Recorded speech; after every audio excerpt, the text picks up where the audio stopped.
All right, guys, welcome to the channel. And today's video, guys, I'm starting a new series because this all is inspired by, of course, a lot of things I do is by conversations with friends. And we were talking about who's a character who got an undeserving end, a tragic end that they did not deserve, that kind of just knocked you off guard. You just was like, damn, they did not deserve that. And for me, one I thought of that I hardly hear anybody talk about.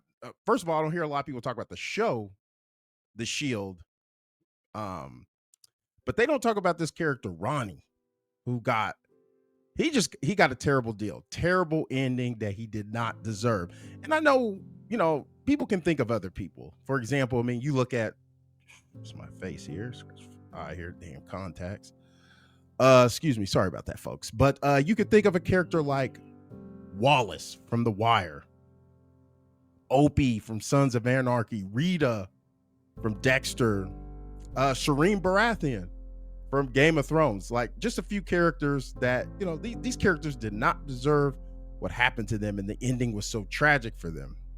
But here I'm here to talk about Ronnie from The Shield. And the thing about it, you could give The Shield its flowers too, because I feel The Shield is a show that is one of the best shows that came out of the last 20 years and just one of the best shows, period. But nobody ever talks about it. I think The Shield was a great show during the prime of the anti-hero rise. And I think that was from like 1999 with the start of Tony Soprano all the way probably to about 2013, 2014. And the character Vic Mackey of The Shield, he's one of those all-time anti-heroes. But anyway, we're not here to talk about Vic. We're here to talk about Ronnie. And so before we talk about what ultimately happens to Ronnie, let's learn a little bit about Ronnie if you haven't watched The Shield, which I strongly suggest you check out. But Ronnie, of course, is a member of Vic Mackey's team, the Strike Team. This Strike Team is based off of the infamous, if you call it, the infamous crash unit of the Los Angeles Police Department. That was very infamous. Those guys were doing some dirty things back in the day. But The Shield, the show is the team they're on is loosely based on that team. Ronnie is a member, he's a detective on that team led by Vic Mackey. Now, in early seasons, Ronnie you hardly know he's there. He's really in the background. In the forefront of the team is, of course, Vic Mackey, played by Michael Chiklis. And then you have Shane, played by Walt Goggins. And then you have Lim. Those are like the three main guys that are in the front. And then Ronnie's in the background. You see him occasionally and you're like, oh, yeah, that's right. That's the other member. So if it was the Beatles, I guess he'd be Ringo. He's just the other guy. But the thing about it is, though he's quiet, he's very cool under pressure, and he's not easily rattled.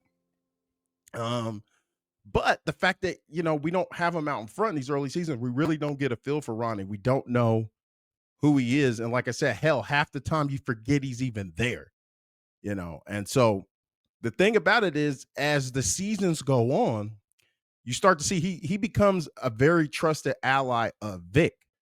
Um, and you start to realize, and this is kind of a theory that a lot of people had, I don't know, but it seems like Vic, he shielded Ronnie from a lot of the stuff, a lot of the vile schemes that those guys were up to. Ronnie wasn't, he wasn't fully involved in a lot of it. He was kind of put in the back burner. Now, could it be that Vic did not completely trust Ronnie? But I don't know. I think he did. I think he just shielded him. He didn't want him to, to be a part of it. He accepted him in the group, but he was like, you stay over there, man.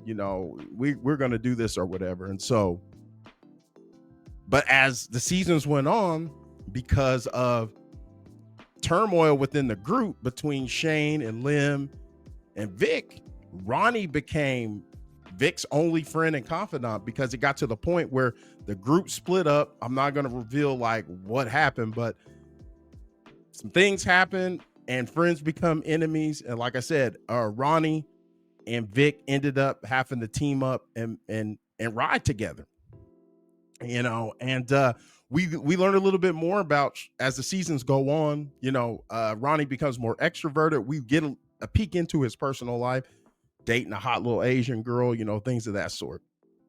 But let's talk about why this is so tragic because we're going to get to the betrayal. Um, here's the thing. Ronnie was a loyal soldier, loyal to Vic to the very end. But what is done in the dark always comes to light, and that's what happened. Vic world was coming to an end, and Vic had to make a choice. It was either protect his wife or protect his partner. He basically unfolded everything the group has been involved in. So much that everything because he got full immunity and his wife, but everything he talked about indicated Ronnie. And so they put it all on Ronnie. And so there's even a point during when he's letting all this out and ratting essentially that the agent tells him, hey, you've indicated Gardocki on, and he's like, hey, I need him to take this person, Beltran, this guy they're trying to take down. I need him. I'll string him along. So like Vic he cast Ronnie to the side immediately. He made his choice. Like, I'm saving my family, kind of like, fuck this guy. And so it all comes to a head in the final episode called Family Meeting. And it is revealed that it's over. It's over. So like they bag up Ronnie.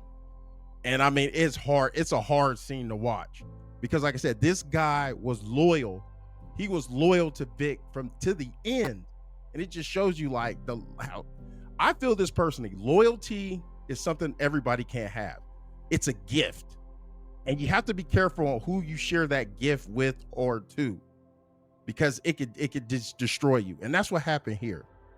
He gave him all the loyalty, and at the end of the day, after the other two team members turned on Vic in their own separate ways, the one who stayed loyal to him, he sent him up the river for the rest of his life. And like I said, that whole episode, when Vic's spilling the beans on everything and what happens to Ronnie, it's one of those where I stared at the TV after watching it, just like, damn. Like, it was one of those, like, where I was just like, damn, that really happened. But Ronnie, he didn't die per se, because when you think of tragic ends, you think of somebody dying, but like, he's going away for the rest of his life. And sometimes there's fates that are a lot worse than death. I mean, this man is a police officer that screwed over he was a part of a team that screwed over a lot of criminals. So he's got it from that side. And he's part of a group that killed fellow officers. So I don't know what's going to happen. I mean, I don't know what's going to happen to Ronnie when he got to prison. I'm pretty sure they made his life a living hell. Man. But like I said, just tragic end, guys. This will be the first of this new series that I'm starting. Tragic ends, like characters who I'm trying to think of a title for it, but it's characters who had tragic endings that did not deserve them. They went out bad. They shouldn't have went out bad. Shouldn't have went out the way they did. But Ronnie Gardocki, this is the first one, guys. So, like I always say, guys, if it's for 1 minute, 5 minutes of the whole damn video, I appreciate you taking time out of your day. If you haven't already, hit that subscribe, smash the like, get in the comments. Tell me, who is a character who they didn't get, I can't even get it out. They got shit. Okay, what happened to them? Their ending, they didn't deserve it. They did not deserve their ending. Their fate was not what they deserved. So get in the comments and tell me, what is a character whose ending was tragic and they did not deserve it. So with that being said, everybody, it's your boy P signing off, guys. I'll see you in the next one. Take it easy.